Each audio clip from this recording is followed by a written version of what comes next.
iyong buhay. Sumunod ka lamang sa Kanya. Ang keyword, mga kaibigan, sumunod ka lamang sa Kanya. Sabi po ng banal na kasulatan, sabi po ng banal na kasulatan, mga kaibigan, kung makikinig kayo ng mabuti sa boses ni Yahweh na inyong Diyos para sundin ang lahat ng kanyang mga kautusan na sinasabi ko ngayon sa inyo, itataas kayo ni Yahweh na inyong Diyos mula sa lahat ng ibang mga bansa sa mundo. Lahat ng mga biyayang ito ay darating sa inyo at aabutan kayo upang makinig kayo, kung makikinig kayo sa boses ni Yahweh na inyong Diyos. Kaya ang pagsunod sa Panginoon ay may kaakibat na pagpapala. Huling talata na nais kong sabihin sa inyo, mga kaibigan, ito'y pangako ng ating Panginoong Hesus kung ikaw ay susunod sa Kanya.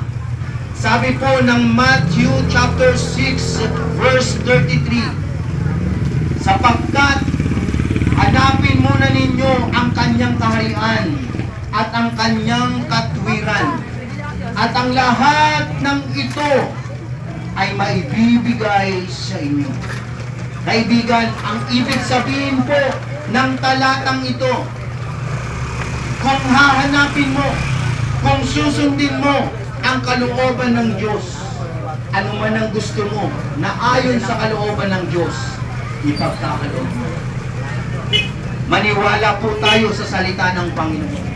Kaya ngayong umaga, ngayong gabi, mga kaibigan, sa lahat po ng nakakaabot ng pampalakas tinig na ito, nais ko pong manawagan sa lahat ng mga narito, maging mga nandyan sa tindahan, nais mo bang payagan ng Panginoong Hesus sa iyong buhay? Nais mo ba na ikaw ay tulungan ng Diyos sa iyong problema? Ano mang klase ng problema, suliranin man yan, sekular na problema, maging karamdaman man yan, mga sakit at karamdaman man yan, payagan mo lang ang Panginoong Hesus. Meron po ba rito? Ako po'y magbabakasakali na meron dito. Nais niyo po bang payagan ng Panginoong Hesus sa inyong buhay? Dito po sa aking tapat, nais niyo pong payagan ng Panginoong Hesus sa inyong buhay. Maraming salamat po. Kay nanay po na nakasalamin, praise God, maraming salamat po. Kay tatay po, praise God.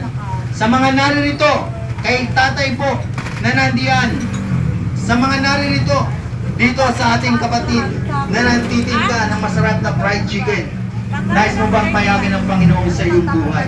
Mga kaibigan, sa lahat po ng inaabot ng pampalakas tinig na ito, tayo po ay sama-samang lumapit sa Panginoon at ako'y naniniwala, bibiyayaan tayo ng Panginoon. Sundan niyo po ang panalangin na ito.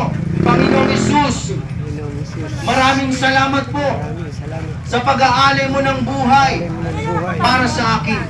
Patawarin mo po ako sa lahat ng aking mga nagawang kasalanan. Tinatanggap kita, Panginoon Hesus, bilang Panginoon at tagapagligtas ng aking buhay. Simula sa oras na ito, maghari ka sa aking buhay. Maghari ka sa aking puso. Tulungan mo po ako na matagpuan ko pa at malaman pa ang plano at kalooban mo sa aking buhay. Maraming salamat po, Panginoon. Ito po ang aking panalangin sa pangalan mo, Jesus. Amen. Thank you po sa lahat po ng sumunod sa panalangin ng pagtanggap at pagsisisi. Mga kaibigan, sabi po ng banal na kasulatan, John chapter 1 verse 12, sino man ang nagsitanggap sa Panginoon ay pinagkalooban ng karapatan na maging anak ng Diyos. Ikaw ay anak ng Diyos, may karapatan ka ng tumawag sa Kanya, pero ang kasalanan at ang problema, hindi po yan basta-basta mawawala. Katulad po yan ng isang pananim. Ang pananim, kapag damo pa lang, kaya mong bunutin agad. Pero kapag yan po ay puno na, hindi mo na yan mabubunot. Ang hirap ng punutin ng puno. Ganyan po ang kasalanan at ang problema sa ating buhay. Kahit ikaw ay tumanggap sa Panginoon, kahit ikaw ay lumapit na sa Panginoon, hindi po agad yan masusolusyonan. Kailangan mong magpatuloy na lumapit sa Kanya. Kaya kami po ay naririto upang ikaw ay tulungan na mas lalo ka pang mapalapit sa ating Panginoon.